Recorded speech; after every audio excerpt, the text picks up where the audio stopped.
নারায়ণ উভয়কে জানাই সুপ্রণিপাত। উঠা দেবরক্ষী। প্রভু তোমার সুমধুর হরিনাম শ্রবণ কৰিবলৈ পাই আমি নিজকে ধন্য মানিছো। নারায়ণ দেবরক্ষী, প্রভু সুভাষিক জানিবলৈ দিলে আমি পৰম আনন্দিত হম। দেৱৰ্ষী দেৱী জগতবাসীৰ সকলোৰে মংগল নে? দেৱৰ্ষীৰ অন্তৰ্বাগ দৰ্শন কৰি এনে ভাবিছো উদয় কিবা যেন নতুন সংবাদহে বহন কৰি আনিছে। দেবরক্ষী, প্রভু লক্ষ্মীর কথাই যদি সত্য হয় তেন্তে সংবাদ কি প্রকাশ করা। নারায়ণ নারায়ণ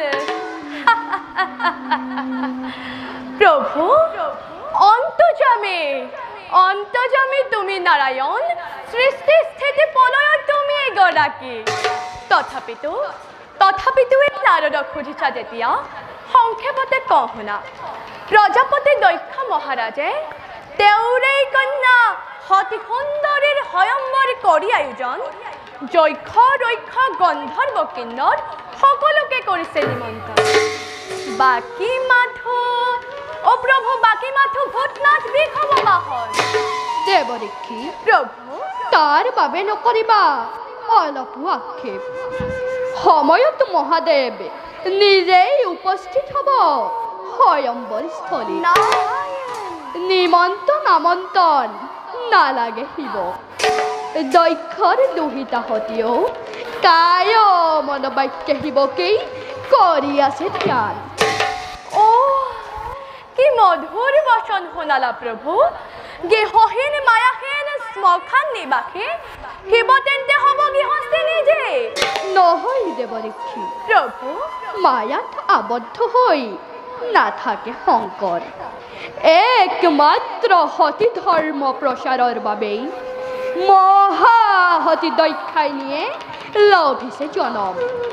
লক্ষ দক্ষ আহিলেও বাধা দিব নোৱাৰিব শিৱানী সতী। আৰু শুনা দেবৰক্ষী, প্রভু ৰহস্য ভীষণ। রহস্য ৰহস্য ব্ৰহ্মা মনু সনক কুমাৰ আৰু তোমাৰ দৰেই মহাদেৱ মহাভক্ত মোৰ জানিবা আমাৰ ভকত বৎসল আমি। ভগৱন্ত ভকতৰ প্ৰাণ, প্ৰিয় ভক্তৰ দুখ মই নহহো কদাপি। সেয়েহে শিৱদ্ৰোহী দক্ষৰ দৰ্পশূন্য হব চিৰতে। প্ৰলয়ৰ বিভীষিকা দেখিব জগতে ইটো অতিকেই ভীষণ। বুঝিল প্রভু নাই আৰু মোৰ মনত সংশয়। এই সময় তুমি ভগবান ঈশ্বপূর্ণ হবই তোমার। বাৰু প্রভু উভয়কে প্ৰণিপাত জনাই এবে যাওঁ মই দক্ষপুৰীলৈ। কৃষ্ণায় বাসুদেবায়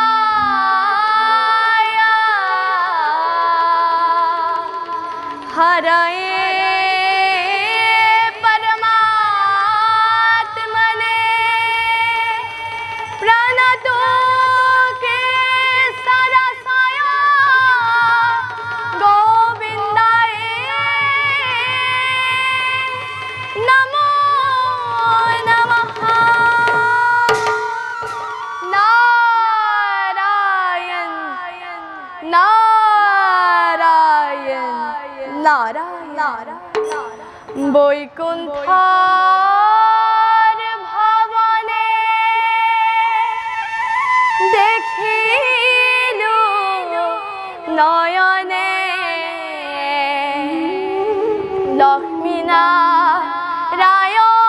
লক্ষ্মীনারায়ণর ছবি। প্রভুর আতুল চৰণতে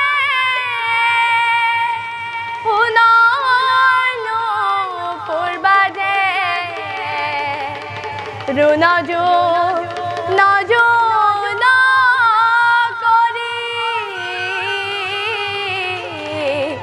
ৰুণজো নজো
প্ৰভু অপাৰ মহিমা তব সকলোতে অৱস্থাত সঁচাকৈ নতুন অভিনয় প্ৰভু সম্প্ৰতি যাওঁ আমি অন্তেপুৰলৈ ব'লা দেৱী।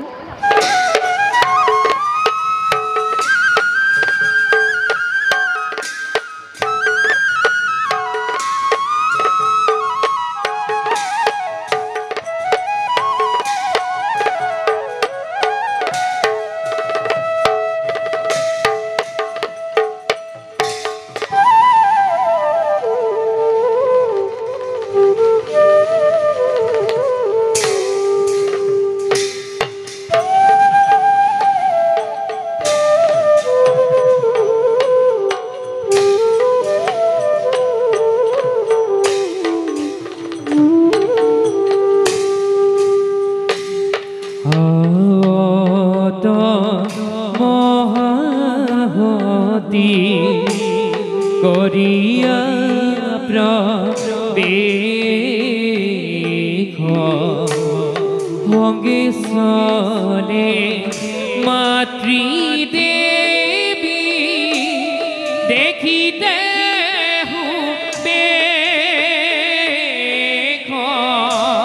সঙ্গে চলে মাতৃদেৱী দেখিতে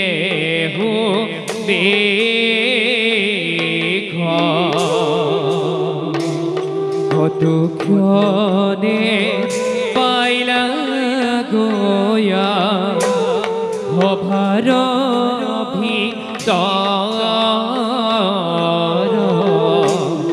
ৰাম হৰি ৰাম হৰি বোলা যত